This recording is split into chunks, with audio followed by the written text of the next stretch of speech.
الحمد لله وكفى وسلام على عباده الذين اصطفى أما بعد فقد قال رسول الله صلى الله عليه وسلم لا تؤذوا المسلمين ولا تعيروهم ولا تطلبوا عثراتهم رواه ابن حبان. إن الله وملائكته يصلون على النبي يا أيها الذين آمنوا صلوا عليه وسلموا تسليما اللهم صل على سيدنا محمد وآله وعترته بعدد كل معلوم لك. زما عزتمند مسلمانانو ورونو 13 جمعه د ودونو د غم او د خادو چې کوم غلط رواجونه د هغې متعلق منګه تفصیلي بحث کړی و چې دغه څیزونه هغه د 4 قسمه ګناهونو نه خالی نه یا خو په هغې کې فخر او تفاخر دی یا په هغې کې ریایي یا په هغې کې اسرافي او یا په هغې کې فضولخرچي او تبذیري او دا ټول څیزونه په شریعت کې حرام او ناروا دي او په هغې لپاسه د یو مسلمان مال بغیر د هغه د رضا د زړه نه اخیستل حرام او ناروا دي. یو سړی د شرم په وجه یو سړی په دې وجه چې بیا به راته خلک پیغور کوي خپل مال ورکوي نو دغه اخیستل چې دي چا چې اخیستی دا دپاره دا ناروا او ناجایزه دي. په دې وجه باندې په ډاګه باندې چاندې کول علماو دې ته هم ناروا ویلي دي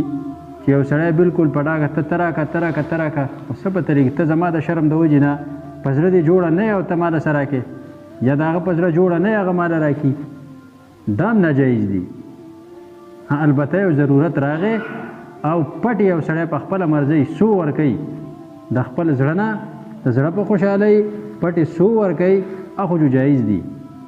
خو داسې په ډاګه باندې مطالبه او د خلکو په مخ کې چې دا خلک به که نه ورکوم نو خلک به څه وایي دا ناجایز دي. په دې وجه دا کم زمونږ غلط رسمونه رواجونه چې کم په دې معاشره کې روان دي د دې نه قلاریدل پکار دي چې دغې کې اکثر دغه 4 قسمه ګناهونه هغه کیږي او دغه برکت زمونږ د ژوند نه هم ختم شوی دی زمونږ د عباداتو نه هم ختم شوی دی هغه کم خوږوالی مینه محبت چې په رشته دارو او خپلولو کې دی هغه هم ختم شوی دی. رشتې په معیار نه دي نن سبا څومره چې رشتې دي نن سبا هغه په مال باندې دي که ښځو ته پکې څه میلاویږي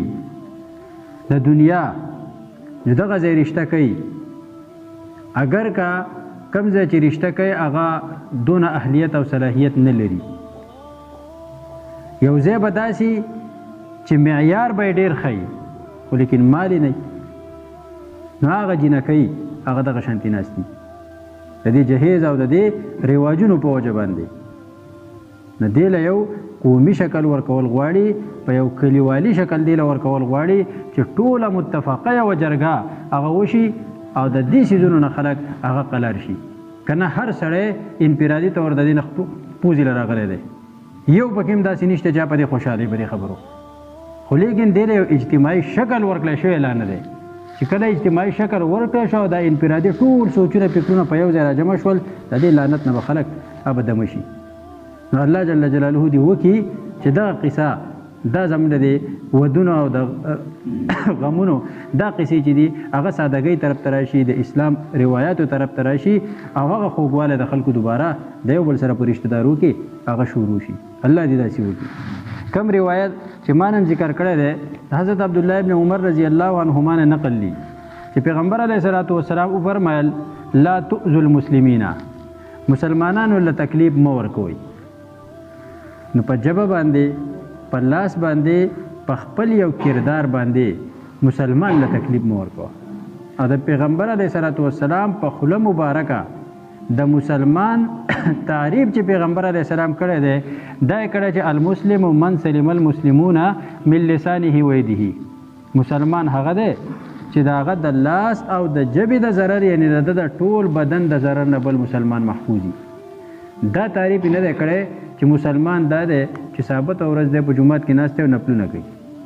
یا روژې نیسي نفلي یا ډېرې صدقې ورکوي یا ډېر عمرې او حجونه کوي یا هر ټایم یې تسبیح په لاس کې نیولې دی او تسبیح اړوي. دا تعریف پیغمبر علیه السلام د مسلمان نه دی کړی. پیغمبر علیه السلام د مسلمان تعریف چې کړی دی دا هغه سړی دی مسلمان هغه دی چې هغه د لاس او د ژبې د ضرر او تکلیف نه خلق محفوظ وي. چاته تی نقصان او تکلیف هغه نه د د عمل نه د خبرو نه. ځکه دوه قسمه دي، لسان دا د ژبې او د وینا سره تعلق ساتي او ید او لاس دا د انسان د عمل سره تعلق ساتي. یعنی د خولې او د عمل د وینا او د عمل او د کردار نه نور مسلمانانو ته ضرر او تکلیف دا نه. دا کامل مسلمان دی. دا د پیغمبر علیه السلام په خوله مبارک دی. دا مسلمان دی. لہذا هر هغه کار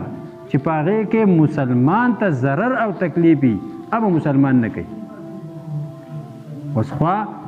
که هغه چاته کنځل کول دي، خوا که هغه چا سره ظلم کول دي،